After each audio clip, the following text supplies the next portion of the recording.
Hello दोस्तों। आज current affair की एक बहुत ही इंपॉर्टेंट न्यूज़ पर हम लोग डिस्कस करेंगे। अभी मंडे को डीआरडीओ ने, डिफेंस रिसर्च डेवलपमेंट ऑर्गेनाइजेशन ने, हाइपरसोनिक टेक्नोलॉजी डिमॉन्स्ट्रेटर व्हीकल को टेस्ट किया है और सक्सेसफुली टेस्ट किया। अब्दुल कलाम आइलैंड यानी कि व्हीलर आइलैंड पर इसको टेस्ट किया गया और ये पूरी तरीके से सक्सेसफुल हो गया। और इस सक्सेसफुल टेस्ट के बाद भारत जो है वो पूरी दुनिया का अमेरिका, चाइना और रशिया के बाद चौथा कंट्री बन गया है जिसके पास हाइपरसोनिक मिसाइल टेक्नोलॉजी अब आ गई है। अब हाइपरसोनिक मिसाइल टेक्नोलॉजी का मतलब क्या होता है कि हाइपरसोनिक का मतलब होता है कि कोई भी ऑब्जेक्ट अगर 5 मैक से ज्यादा की स्पीड, मैक का मतलब मैंने पहले भी समझाया, फिर से समझा दे रहा हूं कि स्पीड ऑफ साउंड यानी वन स्पीड ऑफ साउंड यानी 332 मीटर प्रति सेकंड की अगर कोई स्पीड है तो उसे 1 मैक बोलते हैं। और अगर उस तरीके से अगर 1 मैक, फिर उसके बाद उसका दुगना 2 मैक, 3 गुना 3 मैक, और इसी तरीके से अगर 5 मैक से ज्यादा की स्पीड किसी भी ऑब्जेक्ट की हो जाती है तो वो हाइपरसोनिक कैटेगरी में आ जाता है। तो अब हमारे पास इस टेक्नोलॉजी को टेस्ट फायर करने के बाद वो टेक्नोलॉजी आ गई है जिसमें हम किसी मिसाइल को या किसी भी लॉन्च व्हीकल को, किसी भी सैटेलाइट को हम हाइपरसोनिक स्पीड की मदद से कहीं पर भी लॉन्च कर सकते हैं। तो अब ये जो टेस्ट किया गया है, ये टेस्ट की जो स्पीड थी वो 6 मैक के करीब थी, यानी कि 6 time of speed of sound, sound की स्पीड का लगभग 6 गुना हाइपरसोनिक स्पीड पर यह टेस्ट किया गया है।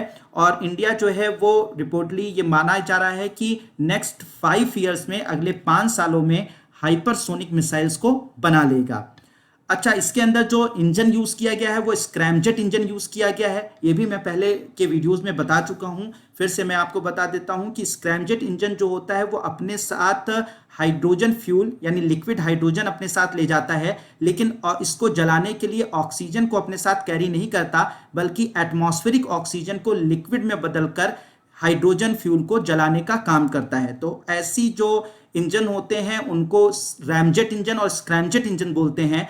रैमजेट इंजन जो है वो सुपरसोनिक स्पीड पर काम करता है और स्क्रैमजेट इंजन जो है वो हाइपरसोनिक स्पीड पर काम करता है। तो हमने इस हाइपरसोनिक इंजन को भी टेस्ट फायर पहले भी किया था जो पूरी तरीके से सक्सेसफुल था। इस बार हमने इस लॉन्च व्हीकल यानी डिमॉन्स्ट्रेटर व्हीकल पर इसका यूज करके और इसको टेस्ट किया जो पूरी तरीके से सक्सेसफुल रहा।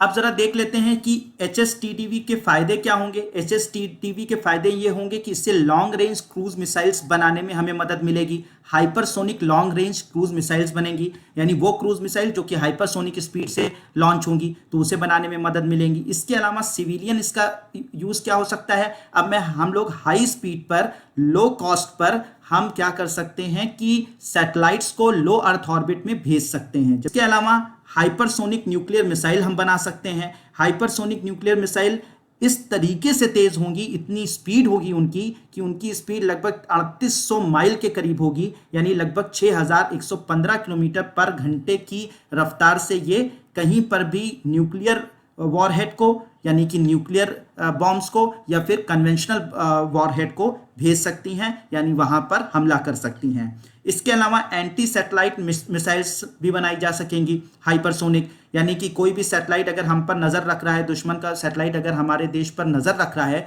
तो हम एंटी सैटेलाइट मिसाइल्स की मदद से बहुत ही जल्दी में, बहुत ही तेजी से हम उस दुश्मन के मिसाइल को मारकर गिरा सकने की कैपेबिलिटी भी अब डेवलप कर सकते हैं। तो इसके ये सारे फायदे हैं। तो आपको ये वीडियो कैसा लगा, इसकी जानकारी आपको कैसी लगी, कमेंट बॉक्स में जरूर बताइएगा। Thank you so much.